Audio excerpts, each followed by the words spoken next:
The upcoming legislative session is bound to bring tension to the state capitol. From budget battles to fights over hot-button issues like guns and the border, lawmakers are gearing up. We're digging deeper into the issues that will frame the debates under the dome. Joining us now are politics reporters James Barragan with the Texas Tribune and Nikki Griswold with the Austin American-Statesman. Thanks so much for joining us today. Good to be here. Thanks for having me. So surely the state's massive budget surplus of 27, possibly more billion dollars is going to be a driver of conversations throughout the entire legislation. James, I'll start with you. What fights and conversations are you expecting to play out this session over how to spend that surplus? Yeah, well, we've already seen it sort of start to play out with the governor saying he wants to use half of that budget surplus for property tax relief. We've seen Lieutenant Governor come out and say, hold on, wait a minute. There's no way constitutionally that we can do that. We can get creative with constitutional amendments and we can do other things, but let's also think about not spending the whole thing because we have to be financially prudent and we want to have some money left over for cases of emergency. Add to that House Speaker Dade Phelan saying, hey, we might want to use some of this for infrastructure, and it's starting to set the tone and tenor of what the debate is going to look like during the legislative session. Yeah, and building off of what James said, that budget surplus isn't necessarily a sustainable source of funding, and so the Speaker's argument is that it's more prudent to invest that in a one-time investment when it comes to infrastructure rather than giving property owners maybe a one-time property tax relief. But the governor has campaigned pretty heavily on that, so it'll be interesting to see how that plays out this session. Last session, drawing from context, there was definitely a lot of red meat issues that drove the headlines, fights over abortion, transgender rights, the election laws. I mean, do you think that Republicans have an appetite to go further on some of those issues, or do you think it's going to be more of a policy-focused session rather than some of those red meat topics? Yeah, well, looking at the makeup of both chambers, I mean, Republicans have grown their majorities in both chambers. So if they felt like they had a mandate in 2020 to pursue these culture war, socially conservative issues, I don't see how they would change their mind this time around since they've grown their numbers.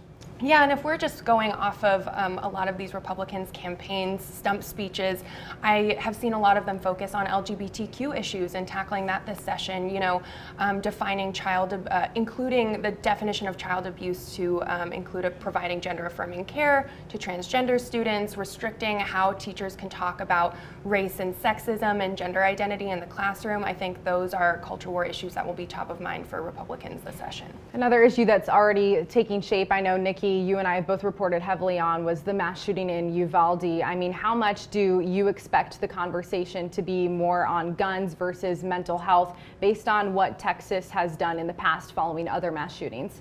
Well, Democrats have already followed up on their promise to those Uvalde families to file legislation that would raise the minimum age required to purchase a semi-automatic rifle like the one used in the shooting from 18 to 21. Governor Abbott has already said he thinks that is unconstitutional, though the Supreme Court hasn't definitively ruled on that yet. So I think it's pretty clear that Republicans don't have much appetite to tackle the gun portion of that issue and have focused far more on mental health and school security. So it'll be interesting to see how much financial investment they put into those two areas.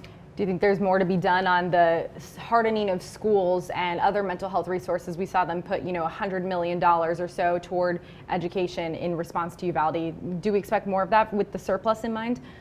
Absolutely. I mean, school security fixes are in that category of one-time infrastructure investments that you can make, and public schools in Texas are already struggling with really tight budgets. They're not able to give teachers raises, which is also on the Lieutenant Governor's priority list to accomplish this session. So I wouldn't be surprised if the conversation turns to maybe investing some of that money in school security fixes. Another top issue, we know Republicans campaigned very heavily on border security and immigration, touting Governor Abbott's Operation Lone Star, which, James, you've reported heavily on. Do you see this as something that they're going to continue to fund? I mean, what is the future of Operation Lone Star as we stand today? Yeah, well, the numbers haven't gotten any better. So I think it's very, very clear that they're going to continue this Operation Lone Star, this border security effort. The question is, how do we pay for it and what does it look like? At some point the governor bragged about having 10,000 troops down there. That has gone down to 5,000, making it a little bit more feasible to do economically, but that's still a long-term bill that you're going to have to pay if your argument is that the federal government isn't doing its job. So yes, I expect to see more border security efforts going forward, but the big fight is going to be, how do we pay for it?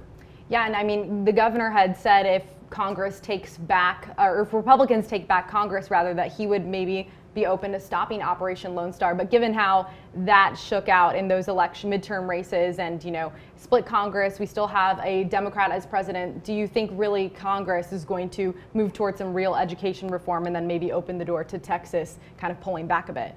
Yeah, I really don't see that happening. I see the status quo remaining because Democrats remain in power in the Senate and in the White House. Republicans did take the House, as you said, but it's still, the same situation that we're in. The funding is not going to change. The attitudes toward border security aren't going to change by and large, and so they're not going to change by and large here in Texas. And I expect that we'll continue to see multi-billion-dollar investments in border security efforts from Texas. All right, James Barragan, Nikki Griswold, thank you so much for joining us. Definitely a lot of top issues to follow in the legislative session. I know y'all will be reporting on it very closely. When Texas lawmakers convene, the members will be part of something historic. More women than ever before will be serving as lawmakers. How their numbers could shift the course at the Capitol. But first, what are the most important issues facing the state? A new poll asks Texans for their thoughts. We go in depth to look at the answers and what it could mean for the upcoming session.